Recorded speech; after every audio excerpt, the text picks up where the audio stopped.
The broadcast is now starting. All attendees are in listen-only mode. Welcome, everyone. So apologies for the little hiccup there. Had a little GoToMeeting problem, but we can get rolling now. So if you guys could just use the chat and just let me know that you guys have my screen as soon as I start sharing this.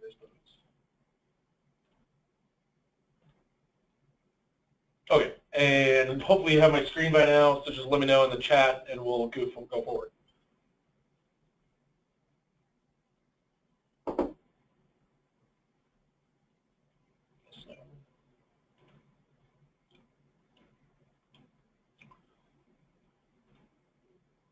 Got it. Great. So today we're going to go through both pillars of our business. So we're going to go through a demo of the DR solution first, and then we'll get into the other pillar of our business, which is direct-to-cloud. Leans more toward mobile devices and phones and things like that. So first, I'm just going to dive right into the DR solution and kind of run through this. By all means, throw your questions or concerns in the questions, and we will address those at the end. So first things first, I'm going to get started with taking you through a full DR event from the primary, failing over to the secondary, and then back. How you bring that back into production. So we'll start there.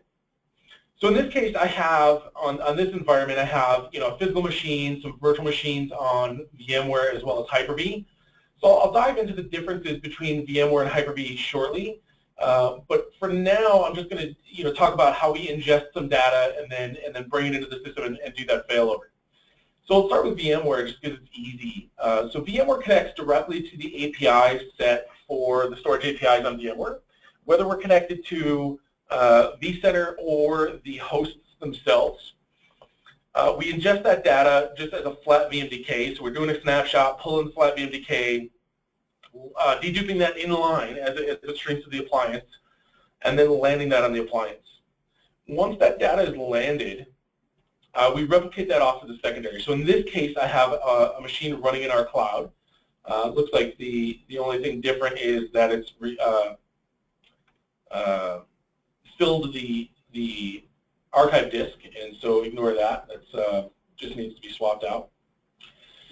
But essentially, there's three ways to replicate data, right? So there's the raw, just bit for bit over the wire, which is incredibly inefficient but gets the job done. There's byte level delta, which will create a patch, send that patch to the secondary and then apply that. Obviously there's a lot of CPU time involved in creating that patch and sending it to the secondary. So it's a little bit more efficient, but definitely not where we want it to be. And then there's DDFS assisted, which is the dedupe system that we maintain contains map files of the blocks that exist for a job. And so we utilize that to transfer the data. So what we're doing with DDFS, is sending that map file to the secondary and comparing all the blocks that exist for the job and saying, hey, on the secondary, did any of these blocks match? And if they do, we'll go ahead and send a map file back that says, hey, I have all these, send me the remaining. So to give you an idea of the acceleration based on that system, I have a 15 meg connection here at the office out of that last backup, but I'm getting a 146 gigabit throughput. Now, realize that a lot of that data is stale. I don't update the systems that I'm running in my demo environment. They're not ingesting any new files or changes on a daily basis. So given this is a little bit skewed because I'm sending the same data over and over. However, you can see that, comparatively, we're getting significant acceleration out of the throughput. So now that it's on my secondary, what do I do with it? Well, let's say you have a failure. Now, we can certainly boot on the primary from micro disasters. So if you have a degraded array and somebody pulls the wrong disk to swap it out and it just drops the array, or if you have, a power supply failure, most people don't have spare power supplies laying around for their servers. Whatever the case may be, you can boot it on the local appliance for those micro disasters to maintain your integrity on your network. On the secondary, it's more for macro disasters. So if you lose an entire site or a collection of machines, something maybe you're running a web store and need to keep that web store online and your internal network goes down. You can reroute to the cloud. So in this, I'm going to actually go ahead and boot one of these machines. I'm going to delete this one so we can start fresh. We'll just pick on, yeah, that's a good one. It's a physical machine. It's a 1.5 terabytes. So you can get a gauge for the speed out of it. Now this machine is a physical machine from our DR images, and I'll talk about how that works in a little bit, but suffice to say it's a capture of a physical running Windows machine that we've now created an image that we can boot on the appliance and or in the cloud. So we'll give it some realistic resources, 4 gigs of RAM, 2 CPUs, which is still not much, but definitely enough to get it running. And we'll kick that off. Now these boots are targeted for under 15 minutes. That's our SLA on the Spinups. However, as you can see in this demo, it's going to be significantly less than that. And the reason for that is we're cloning just the blocks that make up the deduplicated state of the backup. So we already have that data and we're just cloning it. So we're just creating pointers. And what that means is we're not affecting the original backup itself, simply because you might need that at a later date. So once that's spun up, the running machine is in a deduplicated state. All the changes to that machine are not, which means if you have a file server or a database or something that's transactional booted in the cloud, and you need to import maybe 1 terabyte of data, you're going to need 1 terabyte of space on the appliance. If you for the Spinup itself, it's literally megabytes, but the data change is not deduplicated yet. So in this case, obviously you can see that it's spun up. We'll log into that machine. It's password, that's how it's set up, and there it is. So now I can interact with that and do whatever I need to do. So great. What do we do with the machine once it's up and running? Well, once it's up and running, we obviously need to get that data back to the production environment. So once you're done with that in the cloud, what do we do to capture all that data and bring it all back? So in this case, I'm actually going to pull the plug just for the sake of time. Normally, you would power it off cleanly, just like any machine. But in this case, I'm not interested in the integrity of the data, so I'm just going to pull the plug.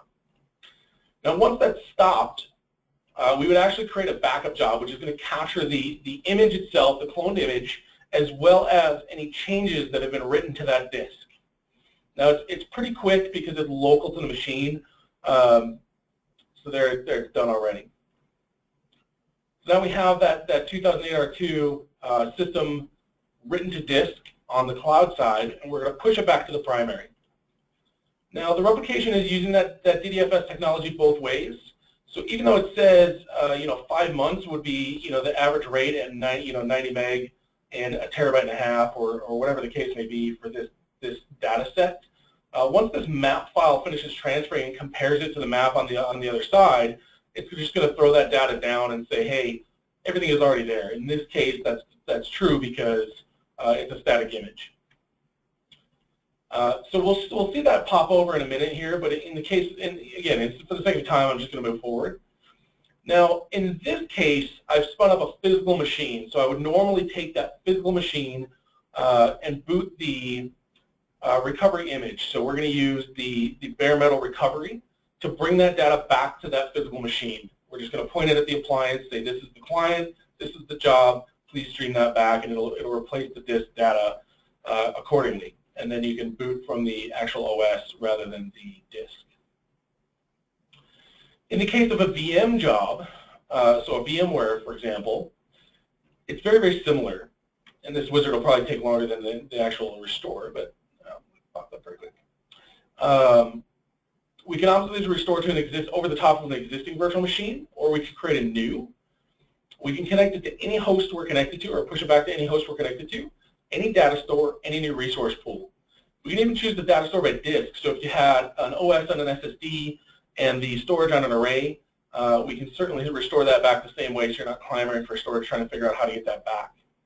Obviously, you're going to name it, and finally, you'll have the ability to leave it powered off and or disconnected so you can fail back to that machine when you're ready.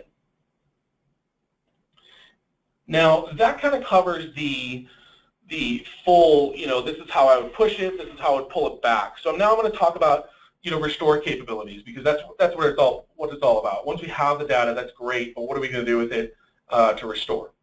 So on the VM side, I just showed you that we can restore the whole VM, and it'll create it all for you.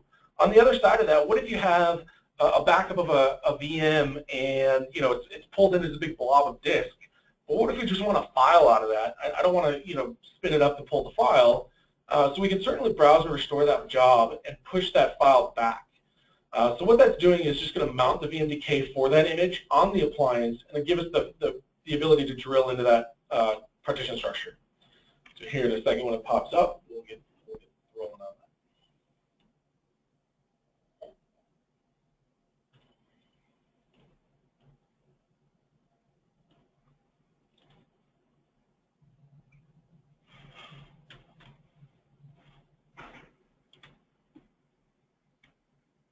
Well, it looks like I'm sharing the demo environment, so we'll have to get past that. It looks like somebody else is mounting something. So we'll move forward. Now, the difference between Hyper-V and VMware, Hyper-V is very, very similar in functionality. We are still pulling the VM's agent lists. However, we're planning an agent on the host to get to those VMs. Simply because Microsoft is a little bit different in their structure, and they're, I don't want to say behind, but they're not as developed as VMware has been. So, for example, nested virtualization on Hyper-V is just not possible. I think they rolled out in September the ability to do Windows machines on nested virtualization within Server 2016. So it's right on the cusp of being available, but currently is not.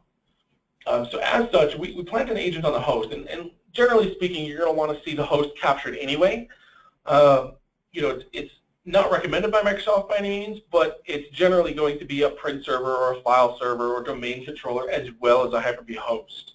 So we're going to want to capture that as well, simply because you're not going to want to restore that manually and then add the roles for Hyper-V and et cetera, and push the VMs back.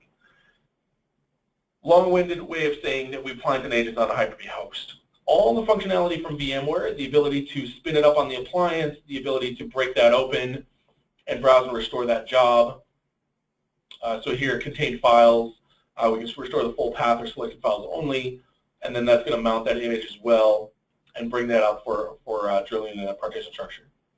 So we can drill into that and pull out files and folders directly, or pushing it back to any client and any path. Now, physical machines have one more thing up their sleeve. So because we're pulling it in as files and folders, we can actually search that image, that index. So in this case, let's say I had a file that, I don't know where I put it, I just know it's on there somewhere. We can look for that within the index. So we'll search for pagefile.sys because it already exists. And there's all the page files that have ever been captured on this appliance within the retention policy. It'll give you the path, the size, et cetera, and you can find out and determine what you're looking for. Now, to circle back to replication, I talked about that a little bit, but I wanted to circle back and just cover down on the rest. So, for example, we have totally separate retention policies for local and offsite retention, which basically means that you can have, in this example, 6 months on the local appliance, but 10 years in the cloud. And that's just untethered to where you don't have to have the same amount of storage locally as you do in the cloud or vice versa. You can certainly pick and choose what you want to maintain in both places. And speaking of that, it's not an all or nothing. You can certainly replicate per client and even set a priority on that replication. So if you had, again, you're going back to that web store example, if you had a web store that you needed to have online, all the time, you could certainly raise the priority of the replication. Even though you want to maintain the other data, you want to make sure that that data is in there first and always up to date. Next, I wanted to talk about archiving. Archiving is very similar to tape backup, if you think of it that way. We don't use tape, we use 100% hard disks. However, the function is essentially the same. We're maintaining a media inventory of all the disks that have ever been inserted in the system. In this case, I just have one disk. I've never really moved it. It's in the server room. I don't go in there often. So it'll maintain just that archive disk, so we can name it and put a location so you know where to find it later. Perfect example for this is a legal hold.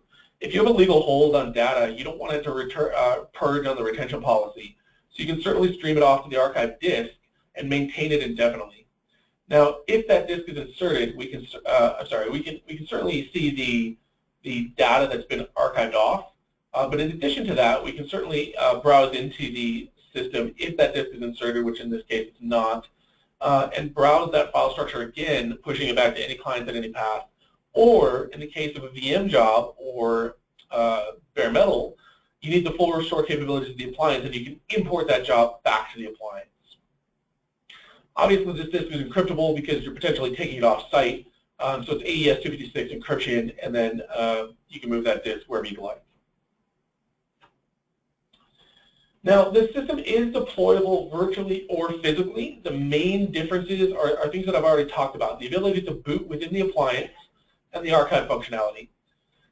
With VMware deployments, we can boot nested virtualization. So there's stringent hardware requirements for that to happen. You have to pass through the CPU, 16 gigs of RAM minimum, things of that nature. However, once that's enabled, you can certainly boot from within the virtual appliance.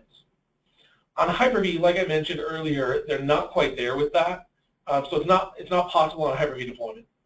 And on both, the archiving functionality is not available for the simple fact that we don't control the disks directly. All the other features and functionality are identical, whether you deploy virtually or physical. So we can still push it to the cloud.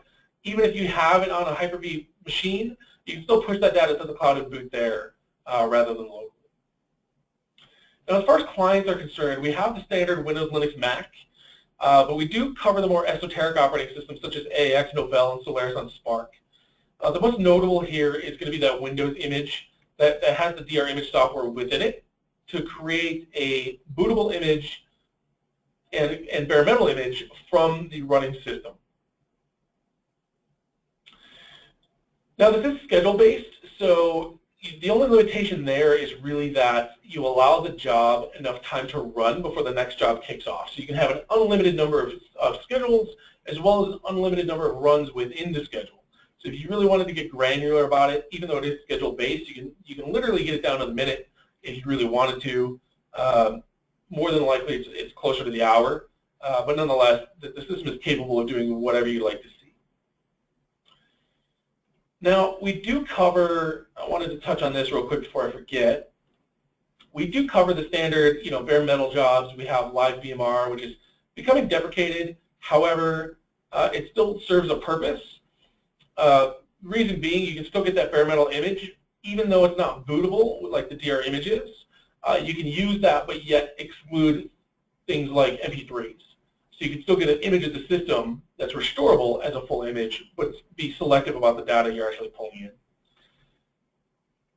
Now again, this inclusion and exclusion rules are incredibly granular. I've set it up to where we're only capturing files that start with an A, files that start with a B, et cetera, to bring that file set down, simply because that client had about 6 terabytes in one job. And we wanted to break that down a little bit so that if it were ever to lose network connectivity and failed the job, we would only lose a small subset of the up-to-date data rather than the entire chunk.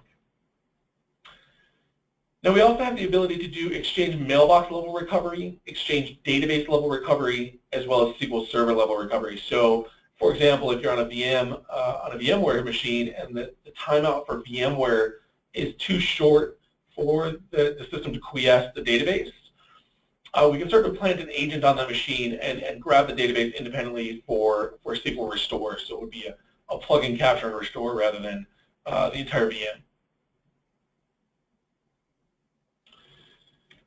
Now, deduplication I wanted to talk about just briefly. There's not a whole lot to show on that. It's really a lot that happens in the background. But it happens twofold. So we have file level deduplication, which is any files that come into the system. It doesn't matter if they come from Windows, Linux, Mac. It doesn't matter where they come from. If they match, we're going to deduplicate them on a file level.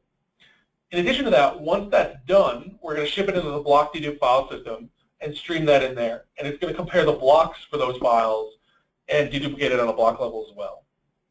Now, DR images, HyperV, and VMware machines all stream deduplicated inline, simply because they're coming in as, again, that big blob of disk. So, the time it would take to rehydrate that, read off the files, deduplicate, the restore side, the backup side, everything would suffer on time, and there's just there's no real efficiency in that, in doing that.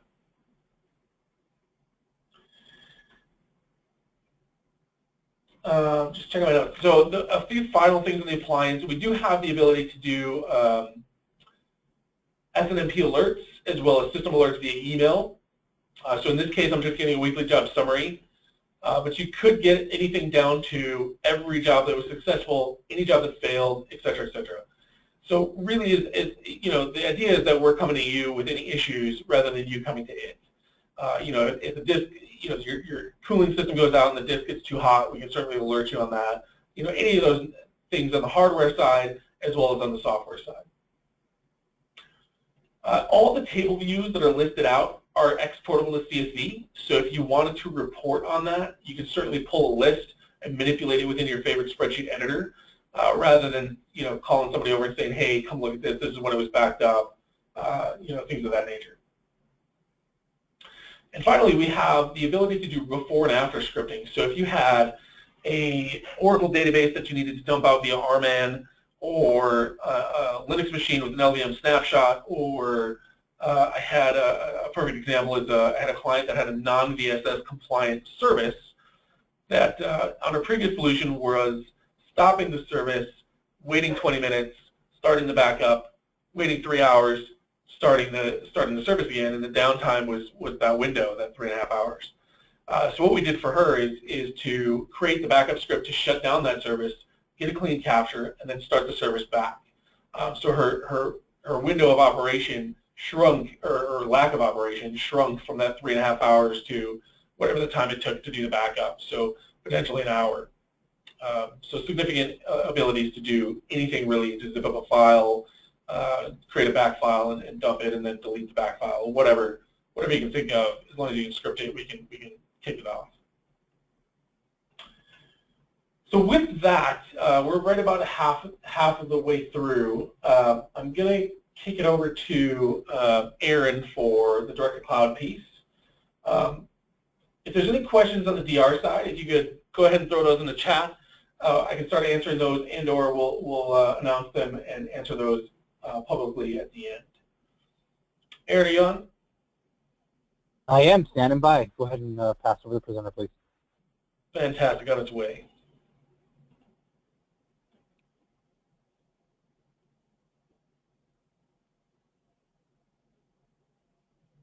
You should have it. There you go. Just verify you can see my screen and I'll be on. Correct. All right, great. Thanks for that. So thanks for that, Seth.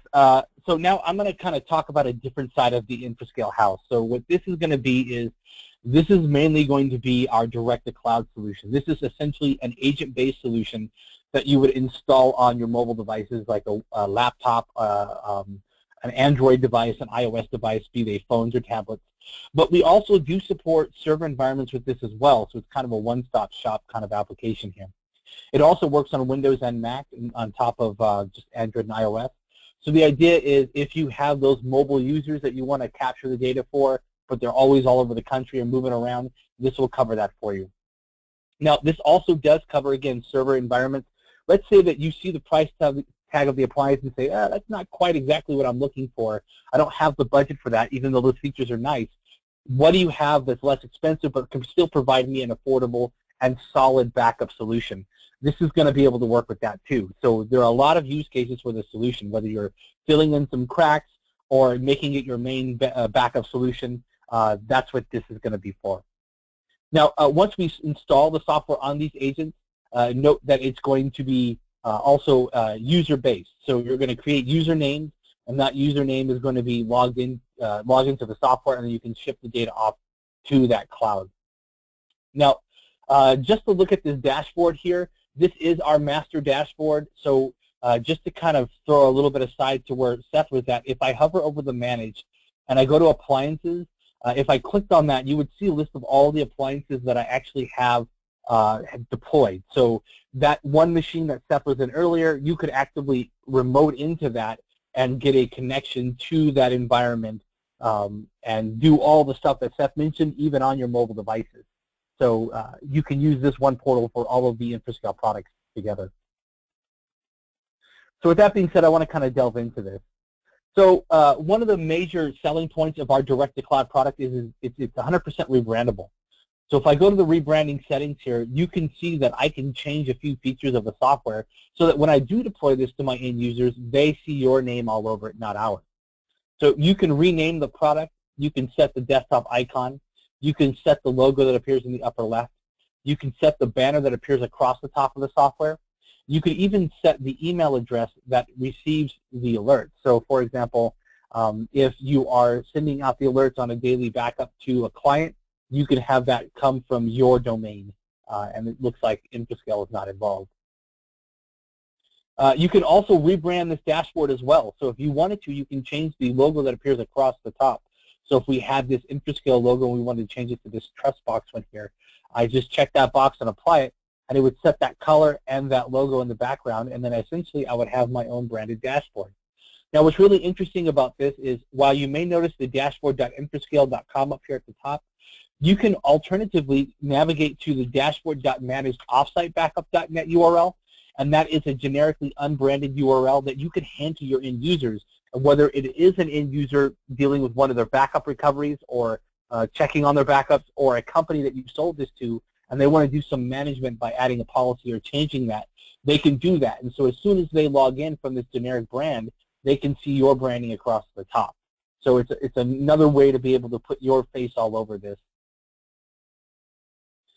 So I mentioned earlier about the account level and how that works. I did want to mention here, you can click on the Create Backup Account, and it's a simple form fill to create that backup account. I do want to click on this just to show you this is ultra-safe option. So Infrascale has basically 3 types of backup accounts for our direct-to-cloud. We have the regular backup account, which everybody's probably used to. You just log in, push out the data, everyone's happy. We also have ultra-safe, wherein an end user will basically come up to you and say, hey, I've got this data that's really sensitive, or more importantly, I've got data that I don't want anyone looking at, and I want to make sure that only I can see this data set. So you can check this ultra-safe box, and what it does is it removes the ability to reset the password with the token. So the idea is if you lose the password, while you can't reset the password, you don't have to worry about somebody who gains access to your email can request the password and then get access to the data by changing it. So there is no security token for the password. Now, of course, it's still encrypted at 256-bit AES locally and then in the cloud and then also in transit, but just make sure that people who don't know the password will not get the password, or at least don't have a means of getting the password from anyone on our side or your users. Now, we have another option too. I said there are 3 account types.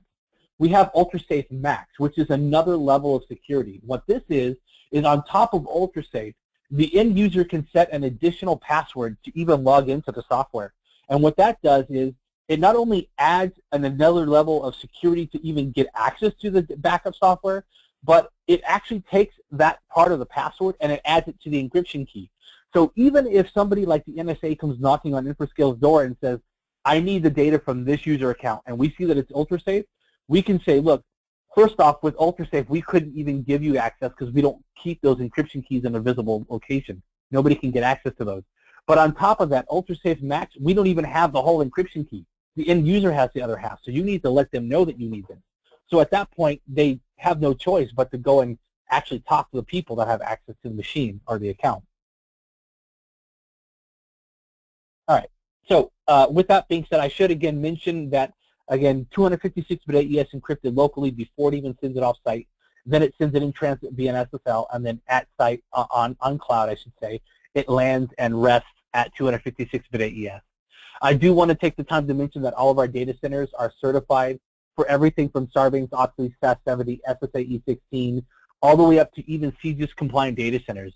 So that is to say, if you have classified documentation and you have to have specific requirements for that storage of that data so you can prevent spillage from occurring, we do have CGIS data center or a CGIS data center where you can send the data there and ensure that everybody that is anywhere near the hardware, let alone in the data center, has specific certification by our government for that job. On top of all of that, we have multiple data centers worldwide, so not only having 13 globally, but 7 of them are in the United States, and we have them coast to coast. So your data lands at one of the data centers, it is encrypted, it's at rest, it then replicates to another node within the data center in case of that cluster going down, and then from there replicates the data to a secondary site that lives on a different coast or a different part of the country. And the idea is if somebody is specifically targeting your data and goes after our data center to kind of, pat themselves on the back, they still have another data center that has your data, or at least you do. And the best part is that's randomly chosen. So Infrascale can't tell you where that data is at. We have links that allow it to connect automatically for restoration purposes, but there isn't a person in the Infrascale backend that can say, oh yeah, your data happened to actually reside on the secondary site as well. And that's to prevent people from targeting your data specifically, or at least if one data center goes down, you don't have to worry about both data centers going down. All right, so you may have recognized earlier I was talking about companies and end users, and I tried to differentiate between the two. Infrascale offers the ability to create what we call companies within themselves. And the idea is I can create, let's say, a higher level user that I can allocate larger amounts of storage to. So let's say that you approach Seth about taking care of his IT needs.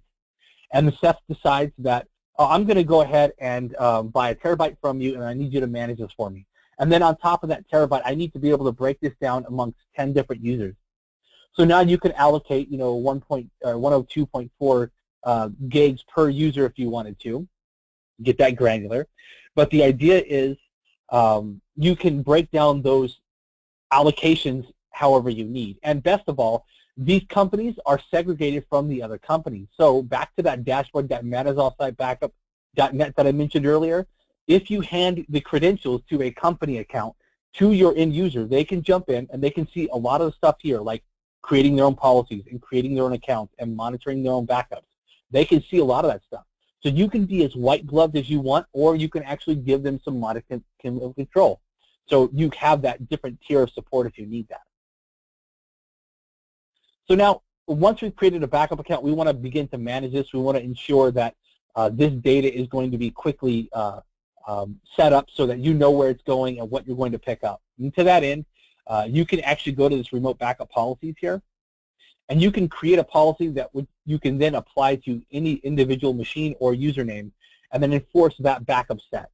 So in this instance, here is this policy. I can basically say ignore files of a specific size, retain the data for a certain time period, scan specific locations, scan for specific file types, backup as a service, backup with specific permissions or even when the user is not logged in, backup at specific time frames, and then of course include or exclude very specific files or folders depending on what that needed. So this is really helpful if, for example, you want to back up the C drive, but you know you shouldn't pick up the Windows partition and you shouldn't pick up parts of the user's partition, maybe like the program file section or the program data section. So you can go in and exclude those specific folders and apply that policy to all your accounts, and it'll take care of everything. But even better, let's say that you have a grand design going on here. You want to deploy this easily, and you want to be able to deploy this on multiple accounts so that they all have the same backup set. I can create this policy and go back to my main dashboard, and then I can go to this Build MSI option, and I can bake in this policy into an installer. I can then take this installer and say, on top of being able to install and deploy in a specific manner, I want you to automatically create the backup account with this nomenclature, and I want you to automatically email this person that's set here, and I want you to set the account to this size. And so what you do is you take this MSI, apply it to the group policy object on the Active Directory controller, and set the permissions. And when the people with the proper permissions log in, it's going to automatically install the software, invisibly if you choose to, automatically create the backup account, automatically set the size, do the initial backup, phone all of that home to the backup side or the cloud side so that you can manage that. And in this way, all you had to do was create one installer or maybe 3 or 4 installers, depending on the department, deploy that, and then walk away. And it'll all deploy easily. Now, I should mention, this also works with your favorite RMM. If you have ConnectWise or LabTech, actually the RMM for ConnectWise. But if you have an RMM and you want to push this like that, you can do that as well. I should mention we do have ConnectWise integration along with additional solutions that you can integrate with. All right. So now I've installed the software. I've deployed the software. I want to manage this. I want to know what's going on. So to know what's going on, you'll receive alerts in different formats. The software itself will send email alerts. The backup software or the cloud software will send the alerts. So in other words, the back end of the cloud dashboard will send alerts. And then also it reports on a stagnant page. So whether you're looking at a historical view of everything that's ever happened or you need to see individual alerts, you can jump over to these monitoring sections. And then with indicators and information, you can quickly see the status of those jobs. So as this loads, this has hundreds of accounts, it takes a second, but I can see that I have the indicator over here shows me the good, the bad, the ugly, and then I can get a little more detail with the status. So here I can see that this one completed. This one has got a grievous error and it says info. This one, same thing, but it says fail. This one is yellow, little warning, and it says cancel. This one's yellow, but it's completed.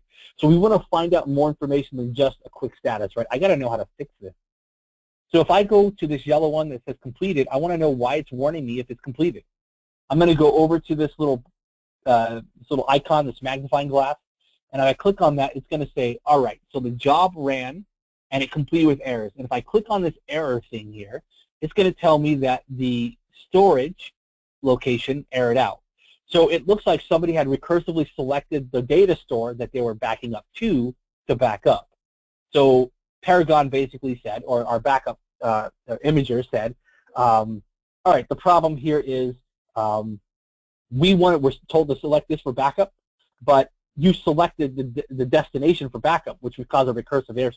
And so we prevented that from breaking anything. So we wanted you to know that, right?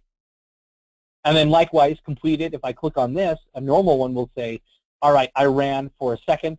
It was scheduled, so it automatically ran. I didn't see anything new, but I did see that there were 7 unchanged files, so I processed a total of 7 files for 56 meg. So generally speaking, you just won't be alerted on the successes because it was successful. You can choose if you want to. It's just up to you.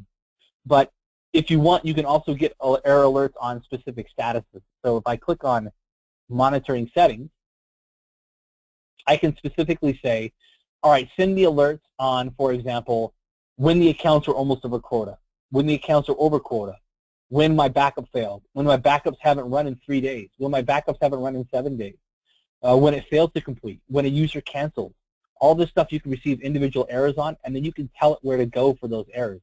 More specifically, if you have some kind of ticketing system like, again, LabTech or maybe Zendesk or something, where they have email addresses that could be used as incoming alerts that create tickets for your team, you can actually have that go out and report to your NOC so they know what to do, so they're not standing around waiting for something to happen, or you don't have to worry about somebody jumping through the dashboard every single day to find out a problem.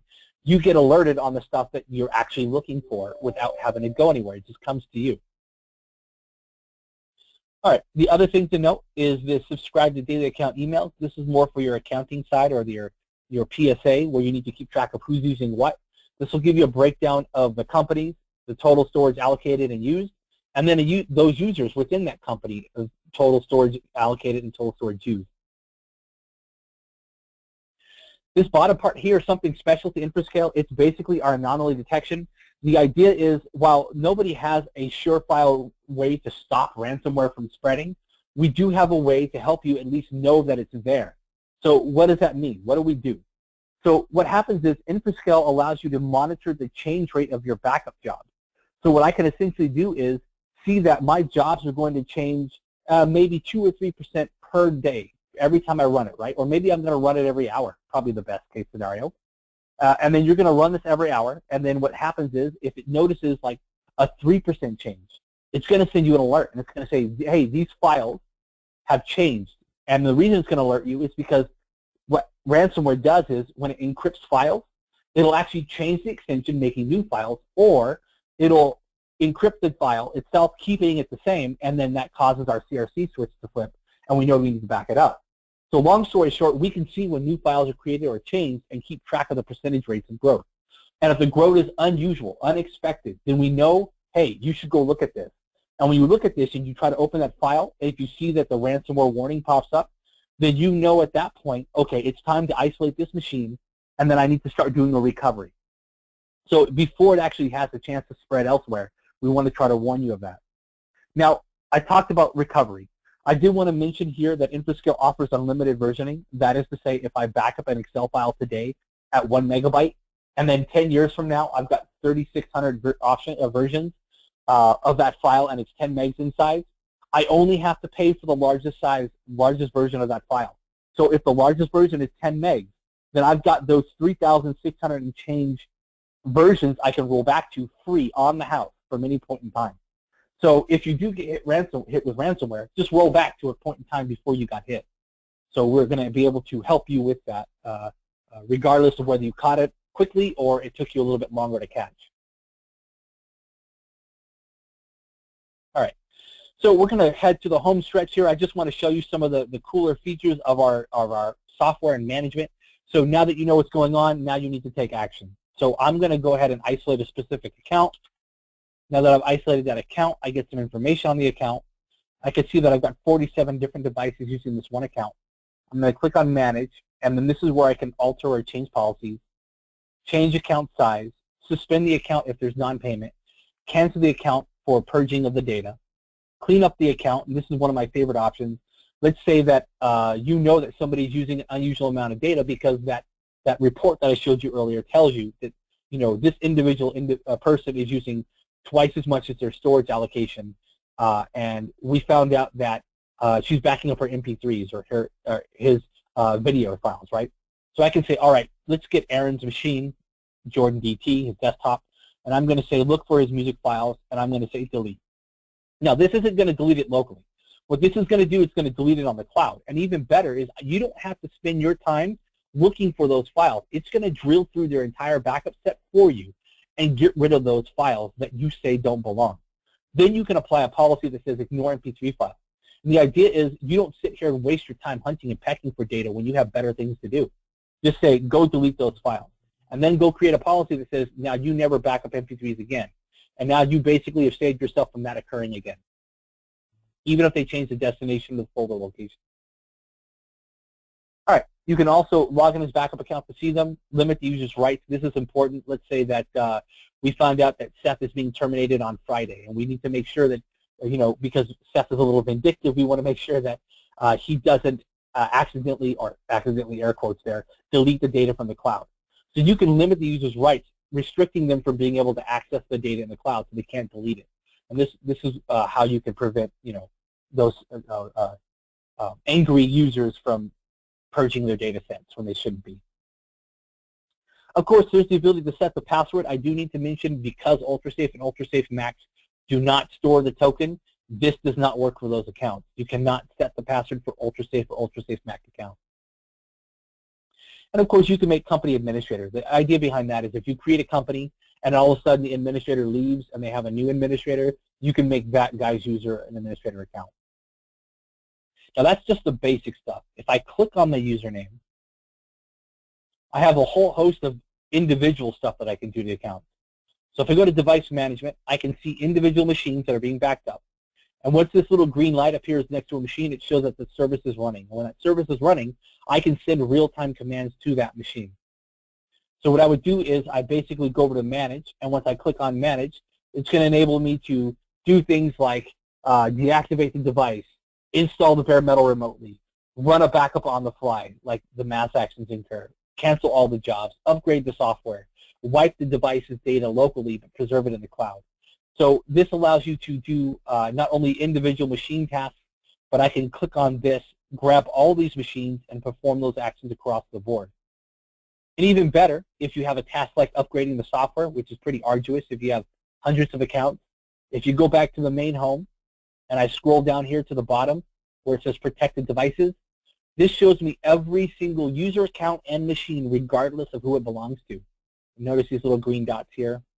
If I check this box, it's going to enable me to run the software for every single account or upgrade the agent for every single account. This allows me to quickly manage and ensure that the jobs are being run even if somebody's being stubborn and stopping it from running on their end. Now again, I did mention that this works natively for servers. What I didn't mention is this also works natively for SQL 2008 and up, and also Exchange 2008 and up. And not only does it do a cloud backup of those two solutions, it does a local backup as well. So this is something unique in that you don't have an additional licensing cost to be able to do SQL and Exchange backups. Now, if you need bare metal backups, we do have another solution that we can tack into this that you can use. We have partnership with Shadow Protect right now. So if you need bare metal images, you can use that for older versions of SQL and Exchange, or if you just need a bare metal image. And noting, and this is important, that our appliance, that solution that Seth spoke about earlier, that has bare metal built in, that is our own technology, and that doesn't cost you anything to use. So just keep that in mind. With that being said, I did want to wrap up with saying that Infrascale offers 24/7 stateside support. You have email, live chat, ticketing system. You have email support, etc. I do need to also mention, and phone support, of course. I do need to also mention that there are no multi-level tier support you have to deal with, right? If you call in and you hope to get somebody to talk to that speaks English out of the gate, no problem. All of it is stateside, but most importantly, there's a 1-hour SLA. So you don't have to pay an extra dime to be able to get that support that you deserve. Not only that, we will train you until you're blue in the face. And then when you're done being trained by us and you hire somebody new, don't waste your time in training them. We'll train them for you. So we will always train you.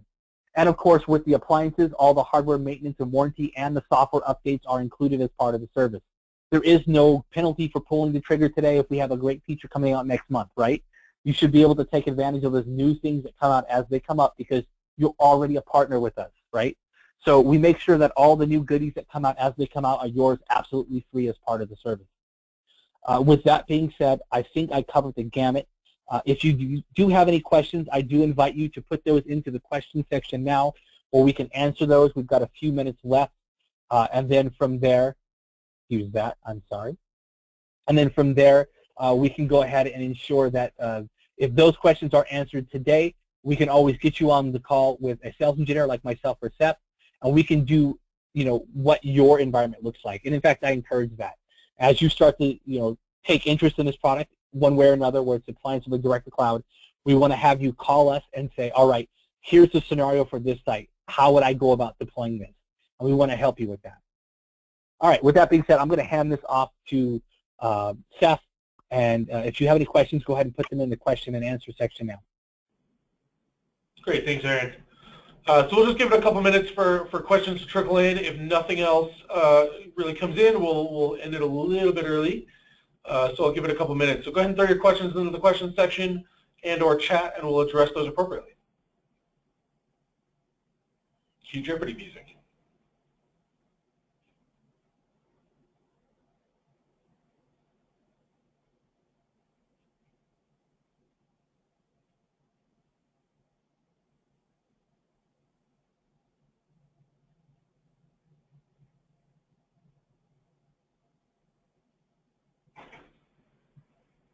All right, I got a question.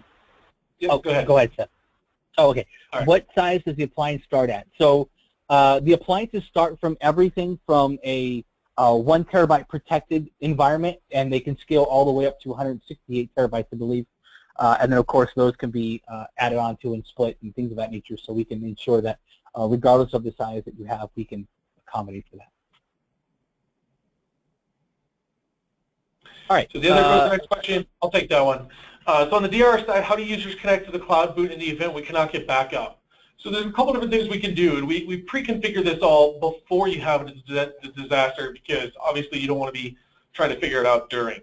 So there's a couple different VPN options. We can drop an MPLS line in if we need to, things of that nature. And on the VPN side, there's both the Road Warrior configuration where you have multiple end users coming into the same termination point at our data center, or you can do a site-to-site connection for having that stream directly to your other data center or office or whatever the case may be. I'd also like to follow up with saying things like, basically, you can reach your cloud from the web portal from anywhere in the world. So even if your internet connection locally dies, you can always spin it up with your mobile device. And then once it's spun up, with your mobile device that has, its own 3G connection to the internet, you can have those, when they spin up, the VPNs will then kick in because they fail over at that time. So even if you don't have connection locally for the time being, you can get that up. The next question is the appliance size tied to the size of the cloud failover? What is recovery time for cloud failover? All right, so the appliance is not sized necessarily to the cloud failover. What I mean by that is you can actually set the size of your appliance and your cloud to whatever you feel needed, right? So let's say that you have the opportunity for a bigger capital expenditure and a smaller operating cost, or maybe vice versa. You have a larger operating cost but a smaller CapEx that you have for this quarter. What you can do is we can work with the engineers here with Infrascale. We'll say this is what we recommend for the size of the box locally to be able to, bring up these machines, fail over these specific items, get this much backup for this retention period, whatever your requirements are. And then for the cloud, because that is month to month, you can actually say, all right, I need X amount of terabytes, and then that's what your service is for the cloud. So the idea is, let's say that you come across, total 10 terabytes, and you only have maybe 5 terabytes that are critical, that you think are critical. So you can have an appliance locally that's 10 terabytes in size, and then have the cloud only holding 5 terabytes, which are those machines that if they stop, your business stops, right? So we have multiple levels of access for that. And again, we'll discuss that with you on a user by deployment basis. The other part of that was, what is recovery time for cloud failover? We guarantee 15 minutes or less. And not on an individual machine, on your entire site. We guarantee 15 minutes or less. Seth, you want to take the next one? Yeah, so the last question that's trickling in is do you sell direct or only through partners? And while we do market to end users, we do take everything through a partner. So that means that when we have interest with someone, we'll introduce them to the partners in the area or a partner of their choice to sell that product. Right, and I should mention too, we have other options as well. Let's say that you do your due diligence and you pull in an end user. You don't have to worry about them hamstringing you and then coming to Infrascale trying to bargain a better deal. Not only do we have deal registration, but like Seth mentioned, we don't sell directly. So those end users would have to go through a partner. So we may prep them. We may get them ready to pull the trigger, and then we introduce them to our partners. And the partners get to jump in and say, hey, by the way, we can offer the managed services and things of that nature. So we allow you to put in, your value on top of that without stepping in your way. And I see one last question that we'll get. Is there a minimum bandwidth requirement? The more the merrier is always the case. I'm sure everybody in IT knows this. But there aren't necessarily minimums. What I would say that for is we have that GDFS that Seth mentioned earlier, and even with our direct-to-cloud, we're looking at the block changes, right? So we make that block map, and then we share that with the cloud. So after the initial upload, which, by the way, we will seed for free, both there and back, once that initial upload is done, we're looking at change blocks. And even if you do a brand new full, we're going to only look at the block map differences, and we're going to put that on the other side because we have global dedupe. So that's going to essentially enable you to get your backups taken care of without having to worry about a small connection. And so that will either turn your large connection into an incredibly large connection, enabling your backups to complete, large data set complete in a timely fashion, or if you have a small bad connection, you could still expect reasonably to get your data, your RTOs and your RPOs to match those minimums that you have and probably exceed them in most cases. All right, I see that, Oren, you had one more question. I think Seth is working on that one with you. I think we have just hit our time limit here. We're more than happy to reach out or have you guys reach out to us where we can have individualized demos of this product or even for your end users, depending on how detailed or how much you want to introduce us. But the idea is we're more than happy to sit down with you and start discussing individual opportunities with you guys to ensure that this will be a good fit for each and every one of those. So on behalf of Infrascale, I thank all of you guys for joining us today. If you have more questions, please reach out. We're more than happy to take the time with that. And take care, guys.